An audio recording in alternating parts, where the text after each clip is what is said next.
And thank everybody for taking the time to join us today. And just as a reminder, everyone is muted and your camera is disabled. That's just for privacy reasons, and that way we can flow through this pretty quickly.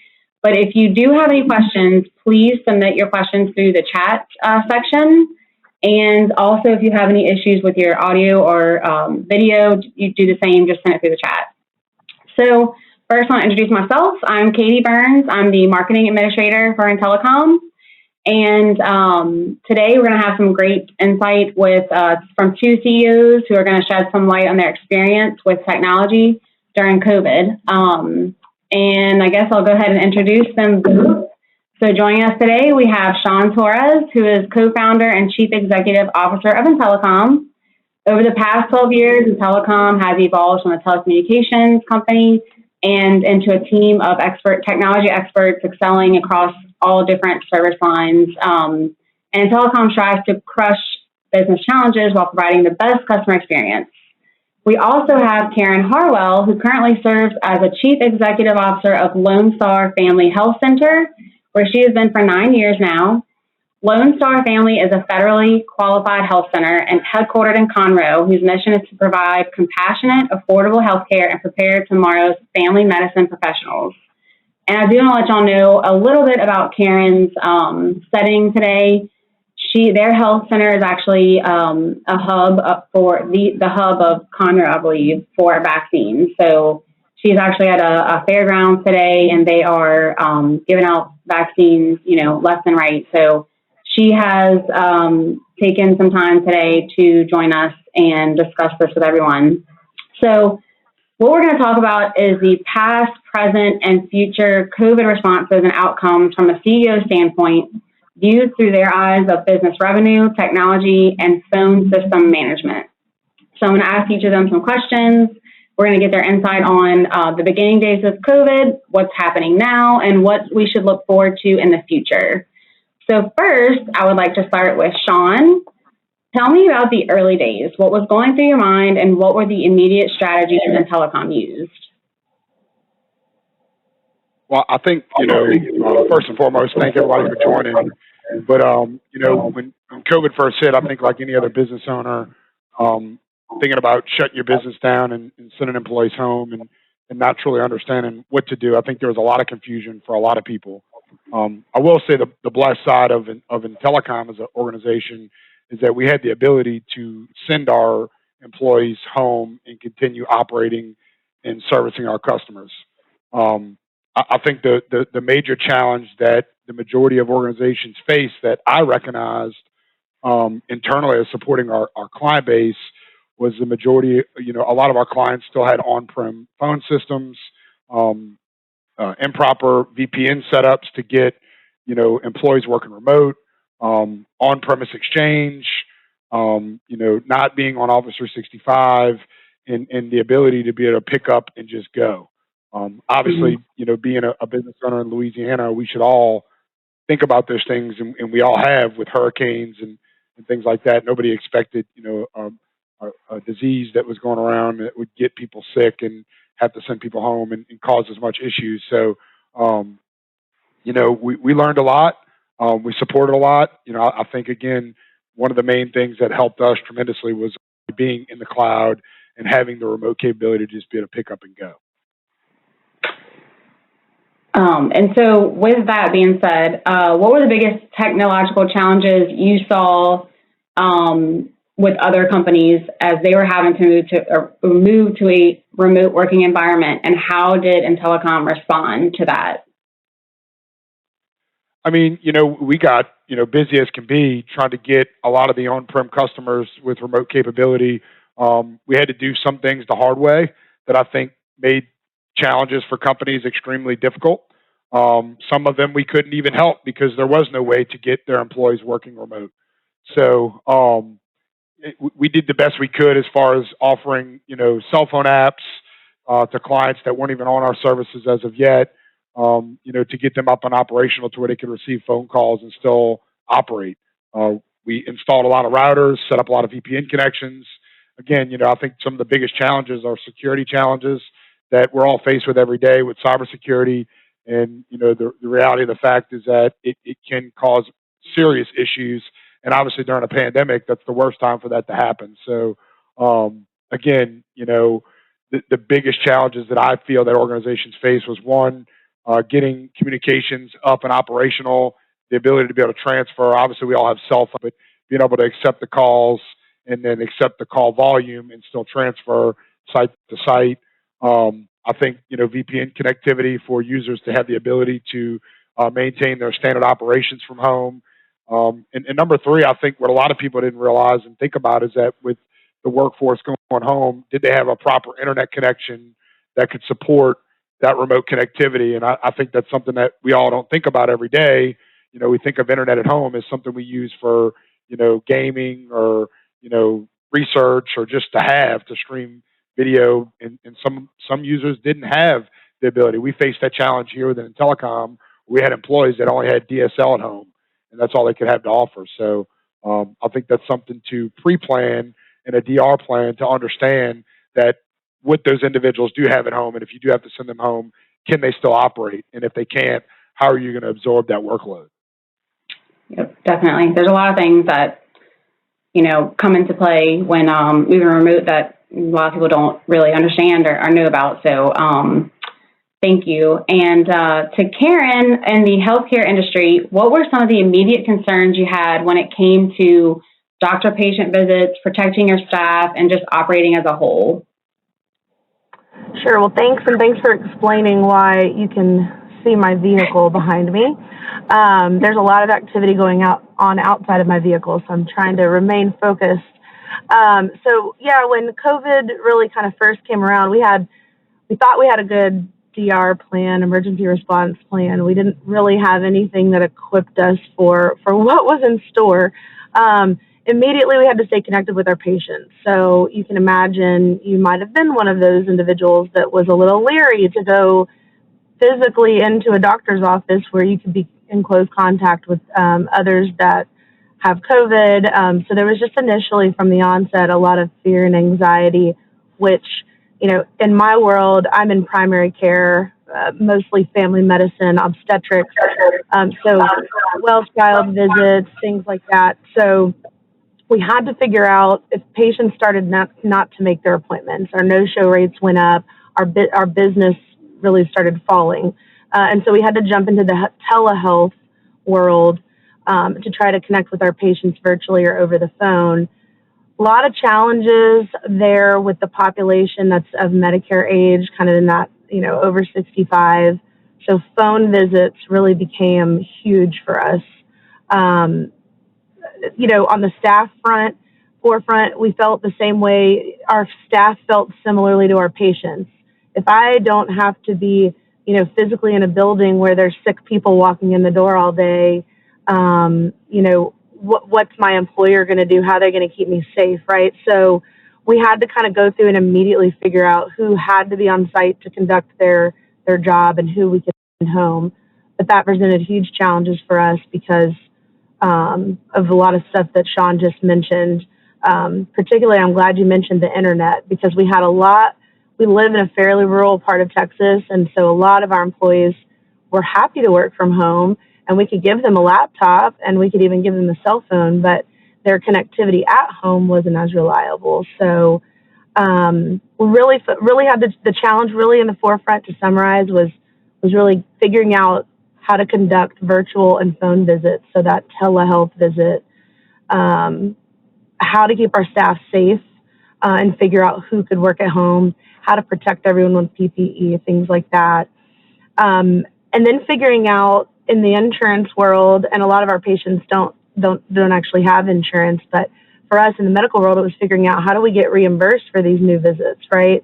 This isn't a typical face-to-face visit. So there was a lot on the back end of our business trying to figure out, our visits are dropping, so we're going to change the format of our visits. It's going to go virtual. Now, how do we ensure we've got a revenue stream for those virtual visits? So we have had to, the biggest thing that came from the early days of COVID was learn fast, we really had to move quickly. We had to be super flexible as both employers, and we asked our employees to be really flexible.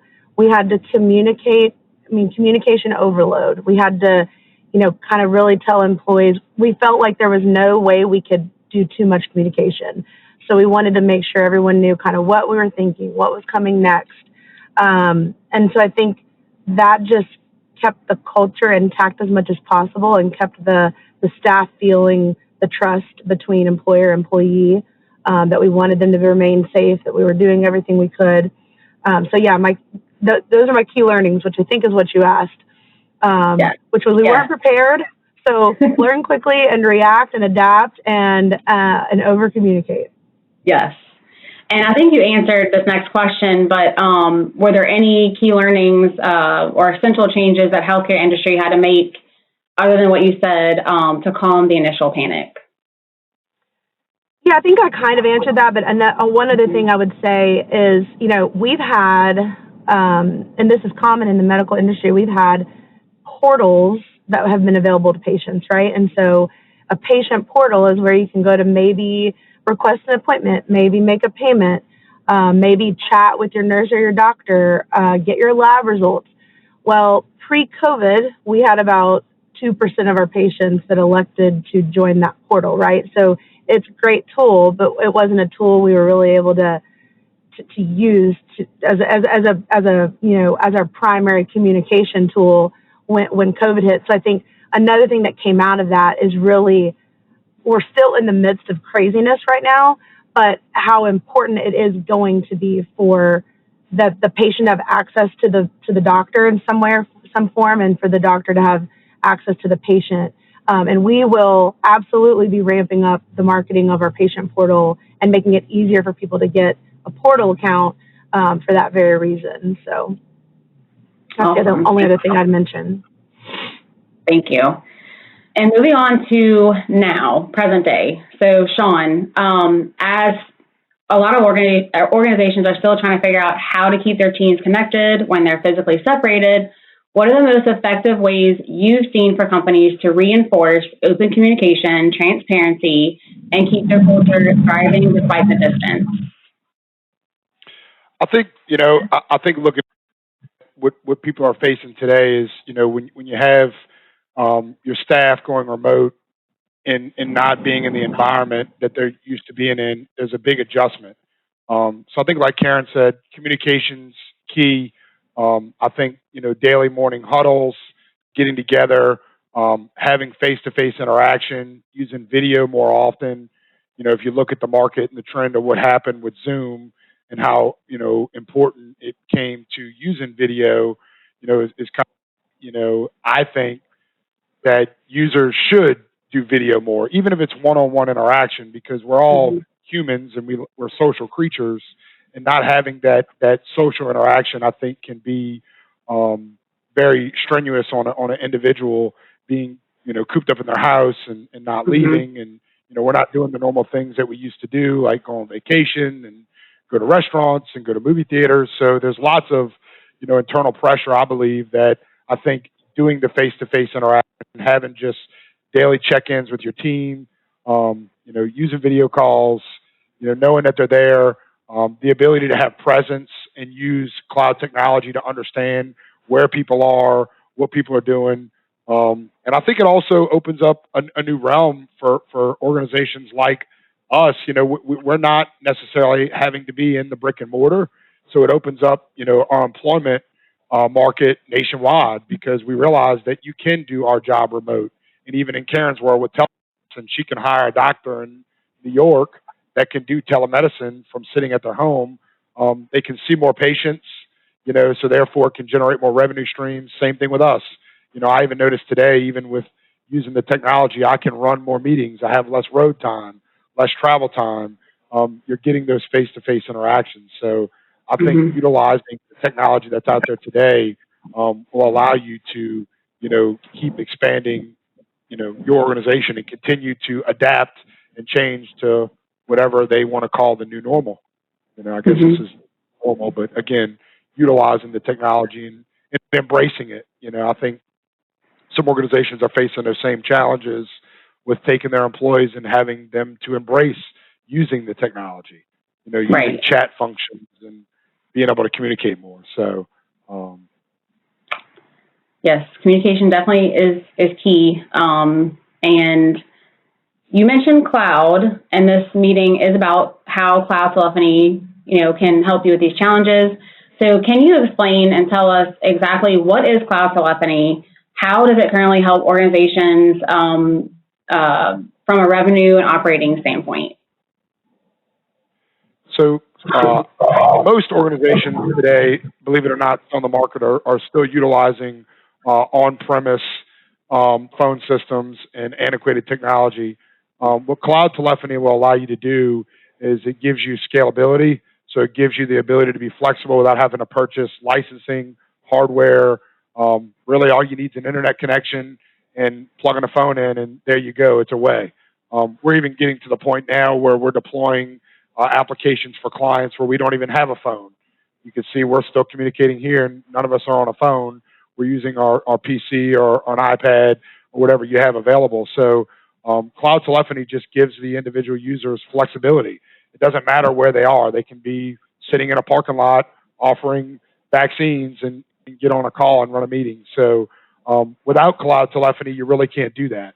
It also gives you the ability to bring all applications into one instead of trying to use multiple different applications to run. So even looking into Teams on how popular Teams is, that's why we've built integrations in our product into Teams, because we don't want to change people's way of doing business. We want to adapt as well to kind of make things as easy as possible. So no maintaining, hardware anymore. I think most organizations today, from what I can see, don't want to spend the money on infrastructure, don't want to maintain. It doesn't make sense for them to build the failover redundancy when we have it all built out already for them, and we can take those costs and subpar those costs among several organizations. Awesome. Thank you. And Karen, mentioning cloud, your company has recently implemented ITC Cloud, which is In-Telecom's cloud telephony platform. Tell us how this has helped your organization shift and improve the way you do business. So we were one of those companies that Shawn just mentioned, where I would say for 5 budget cycles, we would look and say, our phone system's so old, what do we do? But you could pick up the phone and you'd still get a dial phone. I mean, they were ratty, but other than that, it was kind of just this thing we kept kicking down the road. I would get very frustrated, if our phone lines go down, or if something's not working, a certain call queue isn't working, whatever. I mean, it's detrimental. We get about 1,000 calls a day into our central call center. And so the number of hours that our phone system would be down, say, in a given year over the last 5 years was just steadily creeping up and up and up. And then COVID hit, and our call volume was going from 1,000 calls today to sometimes 3,000-4,000 calls a day. We really couldn't keep up. We didn't have a system that, actually, funny, real story, kind of funny, not funny then, funny now. We actually didn't even realize until COVID that we only had a certain number of people that could actually try to get to our phones at the same time. Like there was this cap that would happen out in phone space world. And so we started to get a large number of people that were getting a busy signal trying to call our clinic. Anyway, COVID kind of finally forced us to look at, we had to have something that stayed up, that we could rely on, and that we could manage in-house a little easier because it was flexible and scalable and easy to maneuver real time. We had to have that for COVID. There was honestly no option. So we looked at 3 or 4 different systems, made the decision to go with ITC, mostly on the side that they really understood everything that kind of every other vendor was offering, but there was a very different approach to how they were going to set us up, how they were going to customize what we needed. They were really going to listen to what we needed and give us ideas, because a lot of the things that we ended up implementing weren't even our idea. We didn't even think about it. ITC kind of opened our eyes in our discovery meetings to tell us really what we needed. And that's, you don't know what you need until you know what you need. That really helped. So we ran into situations, like I said, calls weren't coming through, phone system was down. We didn't have newer technology like folks that are on your phone that can hit a button and get an automatic callback. We didn't have any of that functionality. In fact, if I remember correctly, Shawn would remember, I almost think we had 3 different phone systems that were all patched, kind of band-aided together, but didn't speak to each other. So it was a royal mess. Looking back now, I can't even believe that we stayed on that old system as long as we did, because now what we can do on the fly, I could do it literally right here from my phone. I could set up a new phone number.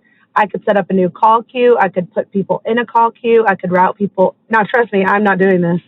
I got some people that could do it for me. But if I really wanted to, I could, and I could do it right here.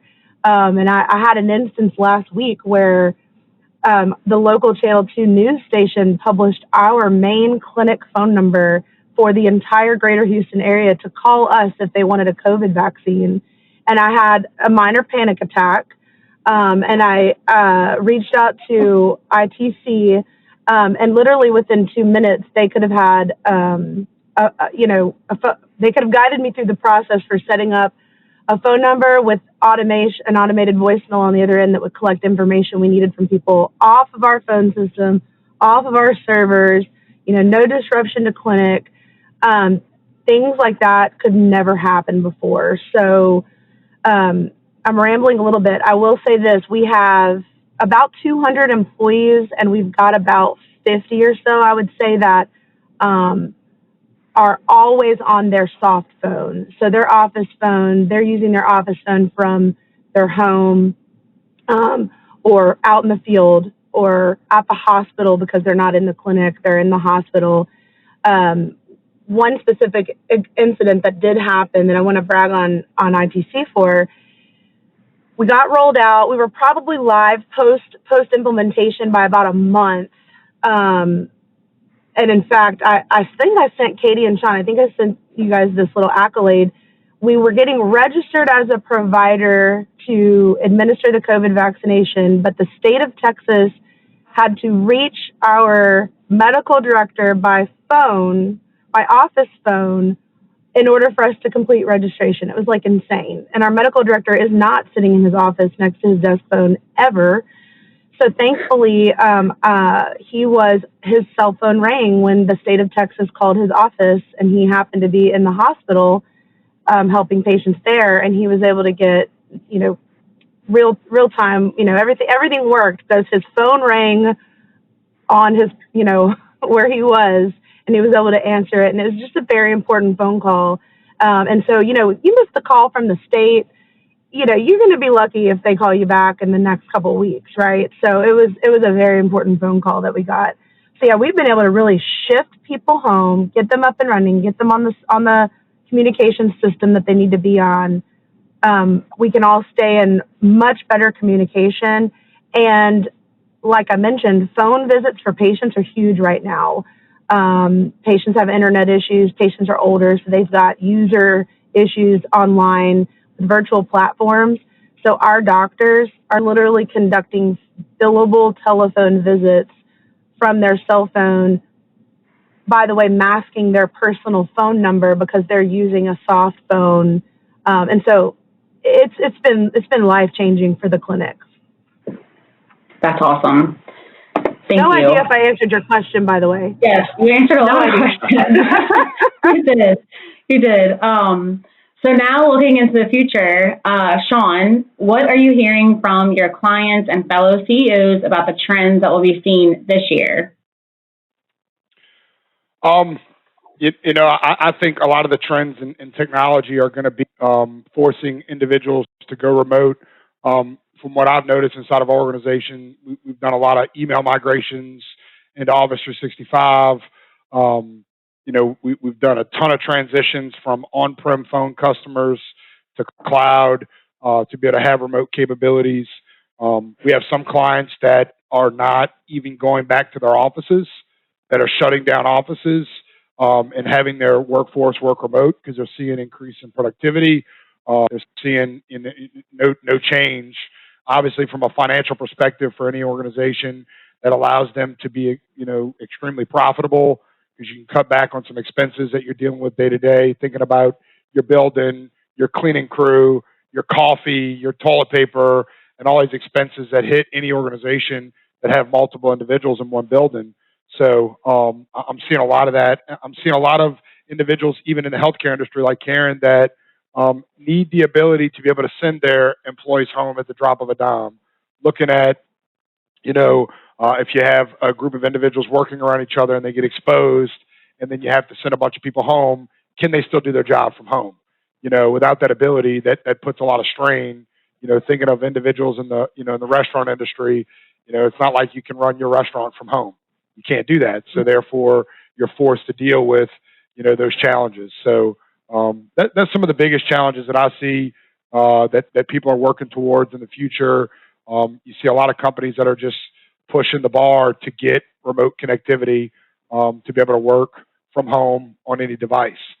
So that's really the biggest thing that I see right now from that technology that's pushing people out there to have that ability. So,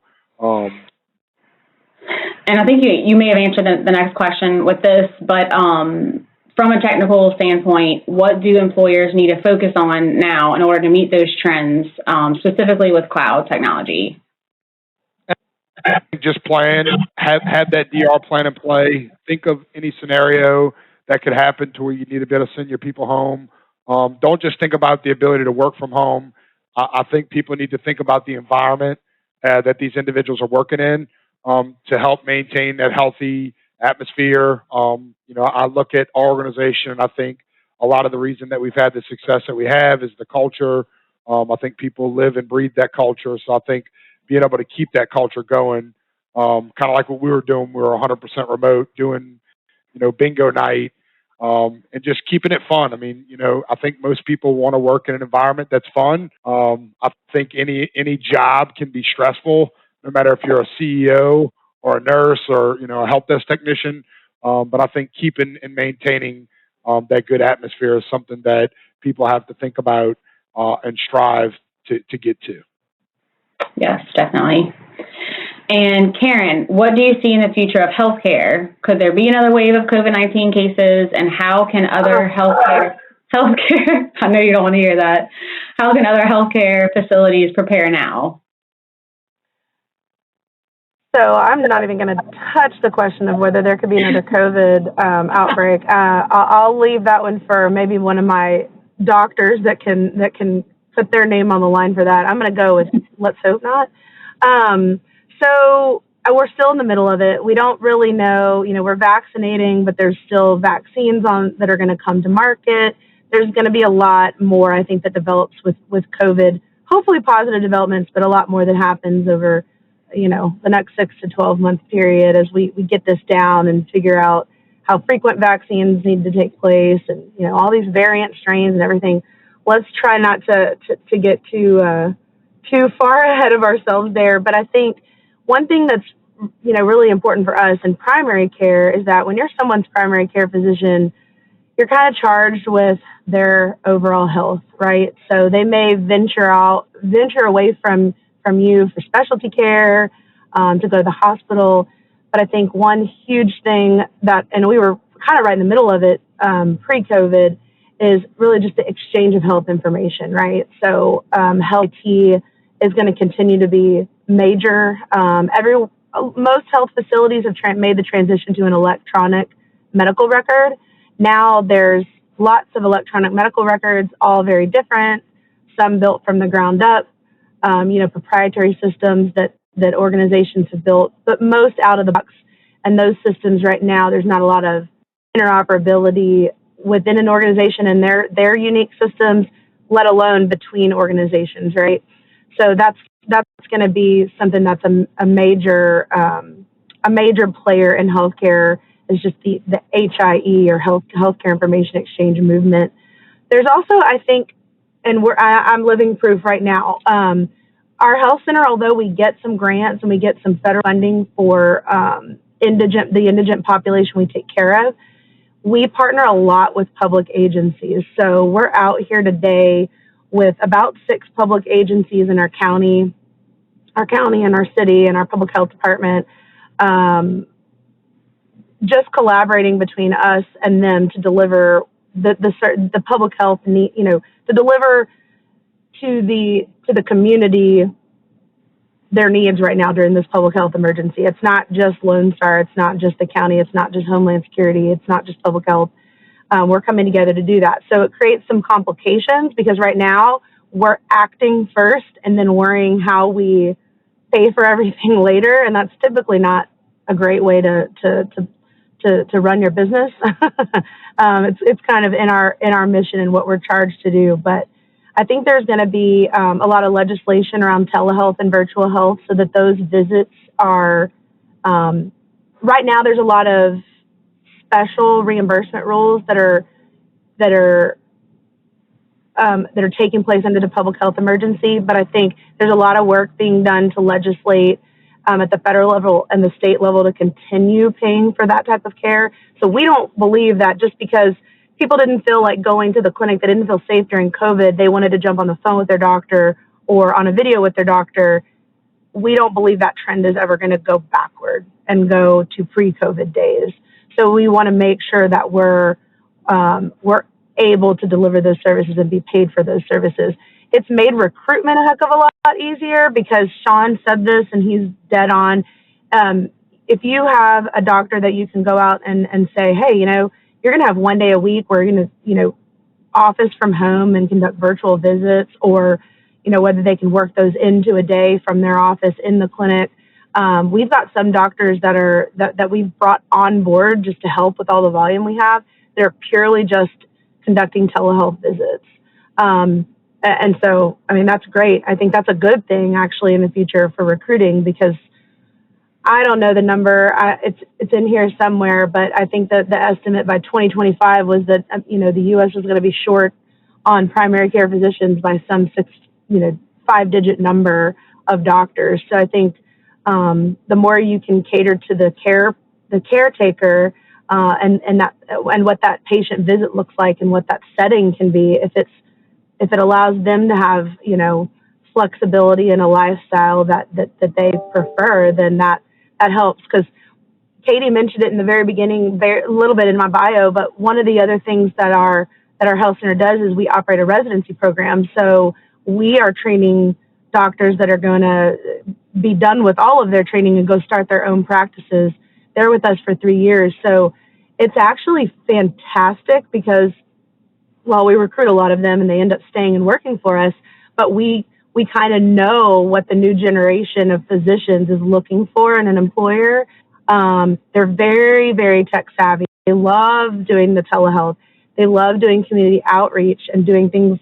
Actually, why am I here? I need to have these physicians here. They love doing stuff like this out in the community and really, really helping people. So I got a little off topic there, but yeah, I would say, telehealth slash virtual visits is going to remain huge. Health information exchange is going to remain huge. And patients are just going to become more demanding and more needy to real-time access to their providers, right? So whether that's via a provider's website, a provider's call center, a provider's portal, a provider, a chat function, trust me, they want to speak with their doctor, especially in times like this. So you have to open up as many avenues and make that possible in as many directions as you can to stay competitive and to provide the level of service that your patients are going to demand of you. So awesome, thank you. The last question that I have, and I know that you answered this, but if you could just kind of recap in a nutshell, now that you have the COVID vaccine, or now that we have the COVID vaccine, tell us how cloud telephony, or specifically ITC Cloud, has helped with the deployment of vaccines. Yeah, so, on a dime, we've created, so in the middle of COVID, we also opened a new clinic, so that helped us, because new clinics tend to not be as busy as our established clinics. So for COVID vaccines, we had about 3 people that weren't busy all the time, right? Sitting out at a new clinic site. So guess what? We have 3,000 calls coming in a day. We just created a special phone queue, and these folks are now answering phone calls, taking that volume off of our call center, which has to make sure that patients can reach them to make appointments and whatnot. And so that, you got to kind of make some operational decisions, but the back end of making that happen within ITC Cloud is maybe 5 minutes. I mean, whereas pre-ITC Cloud, I would have called, one of 3 vendors, figured out who could come out, when they could come out. They'd come on site. They'd, look into the system that only they understand. They'd get our input, then they'd go do it, then they'd do it wrong, then we'd test it, then they'd redo it. I mean, and then I'd get a bill for all of that, right? So it's such a night and day difference of how quickly we can turn things on and off with really the ease of, if you can use like any mobile app, you can do it. That's why it's so easy to train folks on it, right? So you're not going to like to hear this, Shawn, but like we don't even need ITC for most of the stuff that we do now because they set the system up so well, and we know our needs real time better than they're going to know them, right? So, huge, yeah. So new phone number, no problem. I need these 3 people to answer these types of calls, no problem. It's done in a matter of minutes. So if and remember, I said we didn't decide to even make the leap into cloud telephony till, gosh, I don't know. We probably started the conversations 8 months ago and have been live for about 6 months. But the COVID vaccine came when we were full swing into ITC. So we were very well prepared to go, oh yeah, we need to do this. Let's turn this on. Let's route it here. Let's change up our little, auto attendant phone tree, whatever we need to do, and fly. And so you can just move so much quicker, and shift move the, all the volume coming to you. And in our instance, it's been over the telephone into our call center. We can just shift that around and take that burden off of our small call center staff.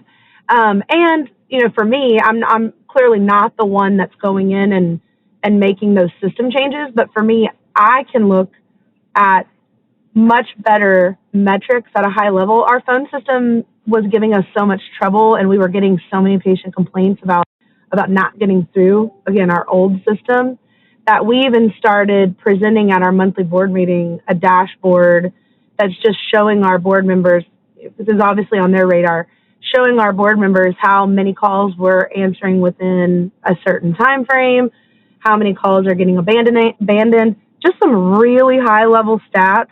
And when they see that every month and they see it improving, it really, the data tells the story right there. We're doing a little bit, ITC did a lot up front to get it up and going. We're doing a little bit in terms of tweaking what we want to tweak, but the real story, comes out in the data, and the fact that I can, flip up a dashboard at any moment and that I could tell 2,500 people have called and it's only 11 a.m., myself or our call center manager, whoever that is, you can make real time operational decisions with data at your fingertips. So that's a whole nother piece of it that I didn't mention that we never had before. Even though we had a call board, that was sitting above people in the call center, there was no way someone like me or our board of directors was getting kind of a trending, kind of dashboard snapshot of those things. So definitely. Yeah, I'm glad you brought that up. I mean, from a management, accountability, transparency point of view, it's a complete game changer, for all of our clients. So thank you for bringing that up. Those are all the questions that I have. So I am going to just see if we have any questions in the chat. And please, if you have any questions, type them in now so I can we can discuss. For Karen, being such a large healthcare facility, what made you why did you keep on-premise phone system over cloud? For so long, you know, I hate to say it, it was like one of those projects. There was always another project that was on fire or seemed more urgent. And it was like, you'd kick that can down. We just kept kicking that can down the road each budget cycle. And then, you know, 1 or 2 months into the budget cycle, we'd kick ourselves.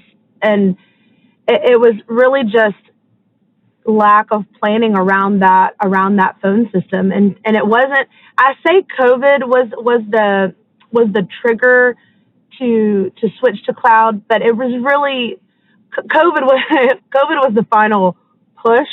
But it was really the patient feedback that we were getting, that we kept trying so many workarounds. It was like, okay, it's so clear that it's not the people, you know, it's not the people that we have, it's the system that we're forcing them to work with. It's not working for our staff, and it's not working for the patients. So I can't blame it anything other than we were not making wise budget decisions for a very long time. This will be an operating expense that we have, clearly, right? But taking stuff out of our server room and out of this responsibility of our IT team, which is also another very small team, should have been done long ago. Awesome. Thank you. And for Shawn, let's see. I have 2 more questions, sorry. For Shawn, what would be the first technology investment that you would advise a company to make? What was that one more time, Katie? What would be the first technology investment you would advise a company to make? You know, I think as it pertains to cloud, the first thing that the majority of clients need to look at is infrastructure. The main thing that we see over and over and over again in the market is that organizations' network is outdated for cloud telephony. You know, I think at one time, you know, and again, I can understand as a business owner, you make an investment, you buy a router, you buy a switch, you get an internet connection, and it was working. And then as things continue to get migrated to cloud, like organizations, ERPs or PSAs, their email, their phone, whatever it may be, I think that's where people don't realize how much strain that puts on the network, and having a better understanding of what that infrastructure looks like. I think you should reach out to a company. Obviously, I'm biased, and I would say to pick In-Telecom over anyone else. But again, you know, reach out to a professional company, understand your network, understand that the organization that is looking at the network understands true networking, not just that it's a router or a switch, and ensuring that it's set up properly to be able to absorb migrating to cloud products. So therefore, people don't have that bad experience once they're getting put into cloud. That's the biggest thing that we see with organizations, is that they migrate to cloud. You know, these big national companies say, "Oh, just plug it in, it all works." I really wish it was that easy, from just plugging it in and it just works. Again, it's something that has to be fine-tuned. It's something that has to be looked at. And again, like I said, I think the first investment I would do is to bring a company in to review your infrastructure to ensure that doing something like this is going to work. Awesome. Thank you. And the last question I have, both of you may be able to answer this together. What has Karen and ITC in general done with clients, especially in the medical field, with faxing? It's been a big roadblock with medical offices about e-fax going away from standard analog faxes. I'll just say this, that Shawn may have more insight on what some other clients have done. We actually didn't tackle that with ITC because we had tackled that project within our health record. That's working for us. So it wasn't a beast where we had a lot of analog fax machines that we needed ITC to come in and help us get rid of. We do all of the medical faxing out of our EMR. So that was fortunate, because that can be a beast. Now we can fax under ITC for business purposes, but all of our medical faxes are going out of our EHR. Yeah, and I would say the same. You know, I see a lot of organizations. We have a lot of healthcare customers that face that challenge. So what we've done is integrated eFax into ITC Cloud that meets the HIPAA regulations to where you can still communicate via one system, one portal, to be able to send those faxes in and receive faxes back in via our ITC portal. So we've overcome that challenge for people. I still think that education's still something that you have to work through in these organizations. You have individuals that are just used to going to a fax machine and sending a fax. So I think it just comes down to training and training those individuals of a different way to operate. And when you have someone that's been operating, you know, for 15 plus years in a certain way, and now they have to adapt to a new way, it's just training that technology. I think that's why we've built our, you know, YouTube channel up to be able to give that training available to where they can see that and understand that. And again, once you get used to using it, it's pretty straightforward and simple. So, but I do agree. I think that's a challenge that many people are facing. But I do believe that it's a dying device, the fax machine. But it still has to be used, especially in accounting, logistic companies, and healthcare. You know, and we have a lot of those clients that we've had to help overcome that.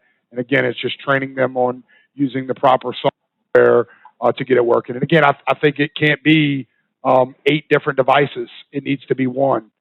So that's where we've even been looking at integrating our platform into companies' EMR systems to make that, again, one system. Right. Thank you. Sounds like we need to talk about that maybe next time, Shawn. Thank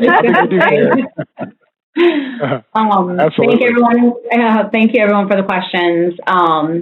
And I do want to thank Shawn and Karen very, very, very much for your insight and taking this time. I know y'all are both extremely busy. And thank you everyone for joining us. I do want to share one more thing with you guys. I have a link that will allow you to have access to more of our customer success stories.